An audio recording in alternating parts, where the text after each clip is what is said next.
Hello everyone, welcome to study wing point. তো আশা করছি তোমরা সকলে ভালো আছো এবং সুস্থ আছো। তো এই ক্লাসে তোমাদের সাথে আলোচনা করব আরআরবি এনটিপিসি 2021-এর 13 জানুয়ারির সেকেন্ড শিফটে আসা সমস্ত জিকে এবং জিএসের প্রশ্ন উত্তর নিয়ে। তো অলরেডি 13টি সেট আলোচনা করা হয়েছে। আজকে তোমাদের সাথে 14 নম্বর সেট নিয়ে কিন্তু আলোচনা করব। তো যারা যারা 13টি সেট দেখে ওঠোনি তাদের জন্য বলবো স্টাডি উইং পয়েন্টের প্লেলিস্টে গিয়ে চেক করো, সেখানে কিন্তু প্রত্যেকটা সেট বা প্রত্যেকটা ক্লাস তোমরা কিন্তু পেয়ে যাবে। তো যারা যারা সিরিয়াস স্টুডেন্ট বা মনোযোগ সহকারে ক্লাসগুলি দেখছো তাদেরকে বলবো একটাও ক্লাস কিন্তু মিস করবে না, প্রত্যেকটি ক্লাস মনোযোগ সহকারে দেখবে, কেননা আপকামিং এক্সামে প্রিভিয়াস ইয়ারের প্রশ্ন থেকে প্রশ্ন আসতে দেখা গেছে। তো তার জন্য বলবো প্রত্যেকটি ক্লাস মনোযোগ সহকারে দেখবে। এবং যারা যারা নতুন এই চ্যানেলে তাদেরকে বলবো চ্যানেলটি সাবস্ক্রাইব করে রাখো এবং ডিসক্রিপশন বক্সে টেলিগ্রামের লিঙ্ক আছে, সেখানে জয়েন হয়ে থাকো, কেননা প্রত্যেকটা ক্লাসের আপডেট তোমরা খুব সহজেই পেয়ে যাবে। তো চলো বেশি দেরি না করে ক্লাসটি শুরু করা যাক। প্রথম প্রশ্ন বলেছে কম্পিউটার ডেটা প্রক্রিয়া করার জন্য নিচের কোন ভাষা ব্যবহার করে। তো সেক্ষেত্রে 4টি অপশনের মধ্যে সঠিক অ্যান্সার কী হবে চেষ্টা করো। তো আমরা সবাই জানি কম্পিউটার তার কোন ভাষাটি ব্যবহার করে। কম্পিউটার কিন্তু তার বাইনারি ভাষা ব্যবহার করে। বাইনারিতে কী কী আছে, 1 এবং 0, এই দুটি ভাষা কিন্তু কম্পিউটার জানে। ঠিক আছে। পরবর্তী প্রশ্ন বলেছে 2011 সালের আদিমশুমারি অনুসারে ভারতের মহিলা সাক্ষরতার আনুমানিক শতাংশ কত। তো কত শতাংশ মহিলা স্বাক্ষর জানতে চেয়েছে। তো 4টি অপশনের মধ্যে সঠিক অ্যান্সার কী হবে। সঠিক অ্যান্সার হবে অপশান এ, 65.46%। কী বললাম, 65.46%। এটি কিন্তু মহিলা সাক্ষরতার হার। যদি পুরুষের ক্ষেত্রে জিজ্ঞাসা করে সেক্ষেত্রে হবে 82.14%। কত? 82.14%। যদি দেশের সাক্ষরতার হার জানতে চাই সেক্ষেত্রে হবে 74.04%। পরবর্তী প্রশ্ন বলেছে কোন দুটি হলো দুই ধরনের সাউন্ড এফেক্ট ফাইল যা মাইক্রোসফট পাওয়ার পয়েন্টে যোগ করা যেতে পারে। তো 4টি অপশনের মধ্যে সঠিক অ্যান্সার কি।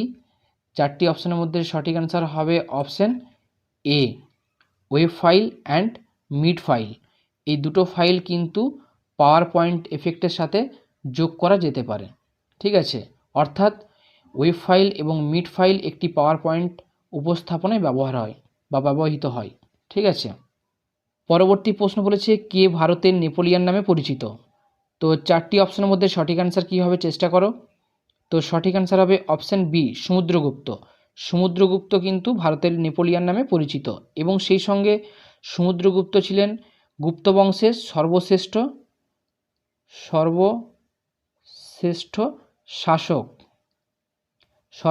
শাসক এবং তিনি প্রথম গুপ্ত রাজা যিনি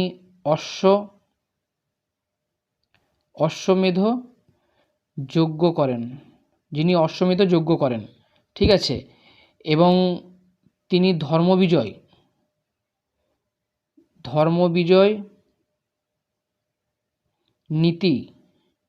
নীতি প্রবর্তন করেন। কি বললাম না, সমুদ্রগুপ্ত গুপ্ত বংশের সর্বশ্রেষ্ঠ শাসক, তিনি প্রথম অশ্বমেধ যজ্ঞ শুরু করেন এবং তিনি ধর্মবিজয় নীতি প্রবর্তন করেন এবং সমুদ্রগুপ্তকে কিন্তু ভারতের নেপোলিয়ান নামে পরিচিত বা নেপোলিয়ান নামে আখ্যা দেওয়া হয়েছিল। নেক্সট প্রশ্ন বলেছে ইউএনডিপির পূর্ণরূপ কী। তো 4টি অপশনের মধ্যে সঠিক অ্যান্সার কী হবে। সঠিক অ্যান্সার হবে option A, United Nations Development Programme. এর কাজ কি? এর কাজ হলো দারিদ্র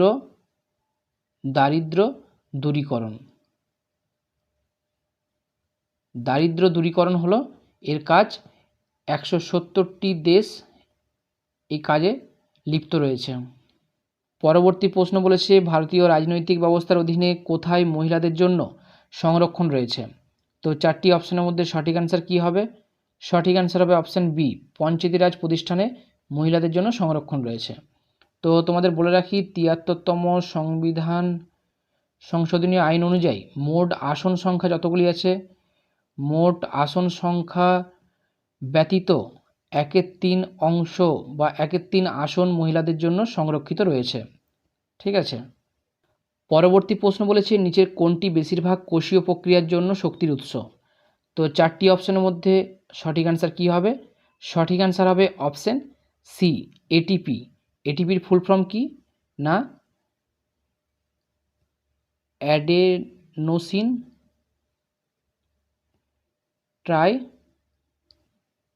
ট্রাইফসফেট। অ্যাডেনোসিন ট্রাইফসফেট এটিপির ফুল ফর্ম। এবং এটিপি কিন্তু একটি জৈব যৌগ, কি না জৈব যৌগ, যা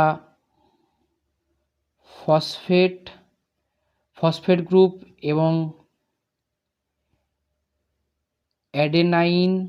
অ্যাডেনাইন গ্রুপ এবং চিনির রাইবোজ দ্বারা গঠিত। এটিপি কি না একটি জৈব যৌগ যা ফসফেট গ্রুপ, অ্যাডেনাইন গ্রুপ এবং চিনির রাইবোজ শর্করা দ্বারা গঠিত। ঠিক আছে। পরবর্তী প্রশ্ন বলেছে নিচের কে ভারতীয় সংবিধানের খসড়া কমিটির সদস্য ছিলেন না? তো চারটি অপশনের মধ্যে সঠিক অ্যান্সার কী হবে না সঠিক অ্যান্সার হবে option B A V Thakkar. A V Thakkar কিন্তু খসড়া কমিটির সদস্য ছিলেন না। তো খসড়া কমিটির চেয়ারম্যান 7 জনের একটি টিম তৈরি করেন, যার মধ্যে কিন্তু এভি ঠাক্কর ছিলেন না। কে ছিলেন? Doctor K M Munshi, Gopalaswami Ayyangar, Mohammad Saadullah. ঠিক আছে, এরা ছিলেন। পরবর্তী প্রশ্ন বলেছে নিচের কোনটি ভারতের বৃহত্তম বক্সাইট উৎপাদনকারী রাজ্য? তো চারটি অপশনের মধ্যে সঠিক অ্যান্সার কী হবে? সঠিক অ্যান্সার হবে অপশন বি উড়িষ্যা। উড়িষ্যাতে কত শতাংশ রয়েছে না 51%। টোটাল ভারতে যত শতাংশ বক্সাইট মজুদ রয়েছে তার মধ্যে অর্ধেক শতাংশই কিন্তু উড়িষ্যাতে অবস্থিত। তারপরে কোথায় আছে? তারপরে আছে অন্ধ্রপ্রদেশে। ঠিক আছে, অন্ধ্রপ্রদেশে কত আছে না 16%। তারপরে কোথায় আছে না গুজরাটে কত আছে না 9%। ব্যাস এইটুকু জানলেই হবে। ঠিক আছে, প্রথমে কি আছে উড়িষ্যা, তারপরে অন্ধ্রপ্রদেশ, তারপরে গুজরাট। পরবর্তী প্রশ্ন বলেছে ভি বালাসারা নিচের কোন বাদ্যযন্ত্রের সাথে যুক্ত ছিলেন? তো চারটি অপশনের মধ্যে সঠিক অ্যান্সার কী হবে? সঠিক অ্যান্সার হবে অপশন বি পিয়ানোর সাথে তিনি কিন্তু যুক্ত ছিলেন। এবং তার কর্মজীবনে 32টি বাংলা চলচ্চিত্রে এবং 12টি হিন্দি চলচ্চিত্রে তিনি সঙ্গীত রচনা করেছিলেন। ঠিক আছে। পরবর্তী প্রশ্ন এখানে বলেছে কে পদার্থের প্রকৃতি সম্পর্কে মৌলিক তত্ত্ব প্রদান করে? তো এই প্রশ্নটি কিন্তু আগের সেটে এসেছিল। তো যারা আগের সেট দেখেছো তারা কিন্তু এর উত্তর করতে পারবে। তো আমি দেখতে চাই কারা কারা এর উত্তর কমেন্ট বক্সে দেয়। ঠিক আছে, তাহলেই বুঝতে পারবো তোমরা কিন্তু ক্লাস করছো। ঠিক আছে, এর সঠিক অ্যান্সার কী হবে কমেন্ট বক্সে আমাকে কিন্তু তোমরা জানাবে।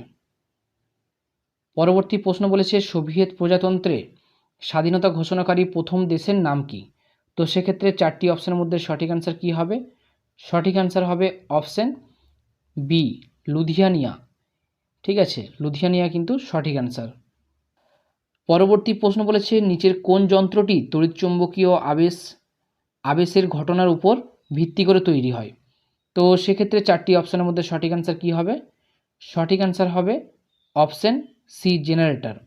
তো তড়িৎচুম্বকীয় আবেশ কে আবিষ্কার করেন না ফ্যারাডে। কে করেন না ফ্যারাডে। ঠিক আছে, তাই এটি কিন্তু ফ্যারাডের তড়িৎচুম্বকীয় আবেশ সূত্র নামেও পরিচিত। ঠিক আছে। পরবর্তী প্রশ্নটি বলার আগে তোমাদের একটা কথা বলে রাখি, এই প্রশ্নটি কিন্তু কারেন্ট অ্যাফেয়ার্সের প্রশ্ন। তো এই কারেন্ট অ্যাফেয়ার্সের প্রশ্নটি আপকামিং এক্সামে তোমাদের কিন্তু স্ট্যাটিক জিকে হয়ে যেতে পারে। তো সেই জন্যই প্রশ্নটি তুলেছি। তো কি বলেছে 2022 সালের হিসেবে ভারতে কতগুলি পারমাণবিক চুল্লি চালু আছে? তো সেক্ষেত্রে চারটি অপশনের মধ্যে সঠিক অ্যান্সার কী হবে? সঠিক অ্যান্সার হবে অপশান সি 22টি পারমাণবিক চুল্লি কিন্তু চালু আছে। কিন্তু বর্তমানে যদি তোমাদের প্রশ্ন আসে 2025 সাল হিসেবে কতগুলি পারমাণবিক চুল্লি চালু আছে, সেক্ষেত্রে সঠিক অ্যান্সার হবে তোমাদের 22। ঠিক আছে, এখনও অবধি কিন্তু 22টা চালু আছে। পরবর্তী প্রশ্ন বলেছে নিচের কোন শহরে বিখ্যাত জালিয়ানওয়ালাবাগ অবস্থিত? তো চারটি অপশনের মধ্যে সঠিক অ্যান্সার কী হবে? Amritsar, option B right answer. এটি কোথায় অবস্থিত না পাঞ্জাবে। ঠিক আছে, কোথায় না পাঞ্জাবে অবস্থিত। পরবর্তী প্রশ্ন বলেছে ASCI এর পূর্ণরূপ কী? তো চারটি অপশনের মধ্যে সঠিক অ্যান্সার কী হবে? না সঠিক অ্যান্সার হবে option A American standard code for information interchange. কি বললাম না American standard code for information interchange. ঠিক আছে। পরবর্তী প্রশ্ন বলেছে রাজা তৃতীয় জর্জ কত সালে মাদ্রাজে সুপ্রিম কোর্ট প্রতিষ্ঠা করেন? তো সেক্ষেত্রে 4টি অপশনের মধ্যে সঠিক অ্যান্সার কী হবে? সঠিক অ্যান্সার হবে অপশান এ, 1800 সালে মাদ্রাজে সুপ্রিম কোর্ট প্রতিষ্ঠা হয়। এবং যদি প্রশ্ন আসে বোম্বেতে সুপ্রিম কোর্ট কবে প্রতিষ্ঠা হয়? না, 1823 সালে। কবে? 1823 সালে। এবং কলকাতায় সুপ্রিম কোর্ট কবে প্রতিষ্ঠা হয়? 1773 সালে। কত? 1773 সালে। ঠিক আছে। পরবর্তী প্রশ্ন বলেছে নিচে কোন উদ্ভিদ গোষ্ঠী নগ্ন বীজ বহন করে? তো 4টি অপশনের মধ্যে সঠিক অ্যান্সার কী হবে? সঠিক অ্যান্সার হবে অপশান বি, জিমনোস্পার্ম। জিমনোস্পার্ম কিন্তু নগ্ন বীজ বহন করে। এবং কিছু কিছু জিমনোস্পার্মের উদাহরণ তোমাদের জেনে রাখতে হবে, যেমন সাইকাস, পিনাস, সেড্রাস, পিসিয়া, এগুলি কিন্তু জিমনোস্পার্মের উদাহরণ। ঠিক আছে। পরবর্তী প্রশ্ন বলেছে সম্মিলিত জাতীয় পুঞ্জের নিচে কোন সংস্থা আন্তর্জাতিক শ্রম অধিকার প্রচার করে? তো 4টি অপশনের মধ্যে সঠিক অ্যান্সার কী হবে? সঠিক অ্যান্সার হবে ILO, ইন্টারন্যাশনাল লেবার অর্গানাইজেশন। তো এর সদর দপ্তর কোথায়? না, সুইজারল্যান্ডের জেনেভাতে। কোথায়? জেনেভা। কোথায় অবস্থিত? সুইজারল্যান্ডের জেনেভাতে এর সদর দপ্তর অবস্থিত।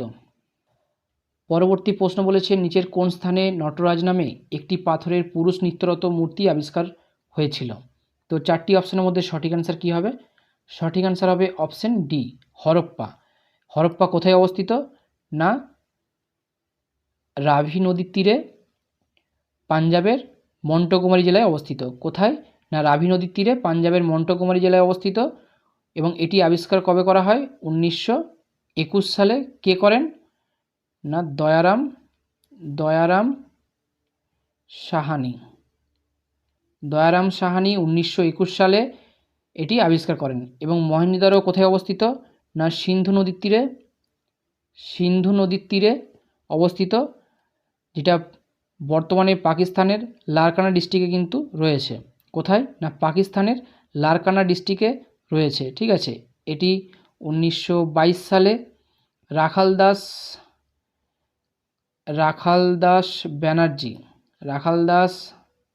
ব্যানার্জি অথবা বন্দ্যোপাধ্যায় আবিষ্কার করেন। এবং মহেঞ্জোদারোতে কিন্তু অনেক কিছু বৈশিষ্ট্য পাওয়া গেছে। বৃহৎ স্নানাগার এবং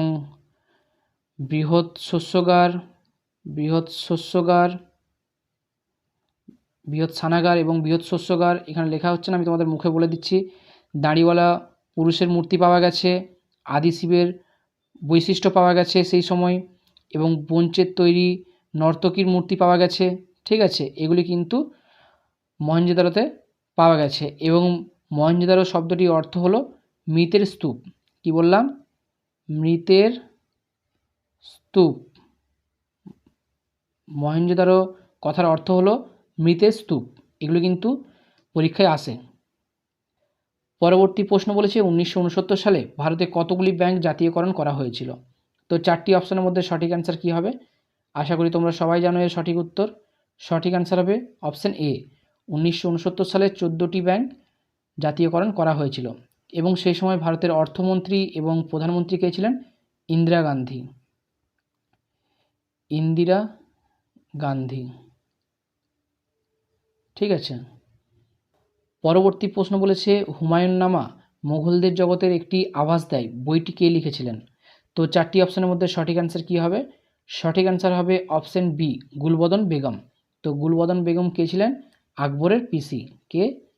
না, আকবরের পিসি। ঠিক আছে। এবং হুমায়ুন কে ছিলেন? হুমায়ুন ছিলেন বাবরের পুত্র। পরবর্তী প্রশ্ন বলেছে নিম্নলিখিত কোন বছরে ইন্ডিয়ান ন্যাশনাল কংগ্রেসের লাহোর অধিবেশনে পূর্ণ স্বরাজ ভারতীয় জাতীয় কংগ্রেসের লক্ষ্য হিসেবে গৃহীত হয়েছিল? তো 4টি অপশানের মধ্যে সঠিক অ্যান্সার কী হবে চেষ্টা করো। তো এই প্রশ্নগুলি কিন্তু বারবার আগের সেটে করানো হয়েছে। তো সঠিক অ্যান্সার হবে অপশান ডি। 1929 সালে লাহোর অধিবেশনে যখন জওহরলাল নেহরু সভাপতি ছিলেন কংগ্রেসের, সেই সময় পূর্ণ স্বরাজ গৃহীত হয়েছিল এবং আইন অমান্য আন্দোলন কিন্তু সংকল্প গ্রহণ হয়েছিল সেই সময়। ঠিক আছে, পরবর্তী প্রশ্ন বলেছে নিচের কোনটি প্রচলিত শক্তির উৎস নয়। তো 4টি অপশানের মধ্যে সঠিক অ্যান্সার কী হবে? সঠিক অ্যান্সার হবে অপশান এ। বায়ুচালিত কল কিন্তু প্রচলিত শক্তির উৎস নয়। তো শক্তিকে দুভাগে ভাগ করা হয়েছে, একটি হলো প্রচলিত শক্তি এবং আরেকটি অপ্রচলিত শক্তি। ঠিক আছে, তো অপ্রচলিত শক্তি কোনগুলো? না কাঠ, বায়ু শক্তি, জলবিদ্যুৎ,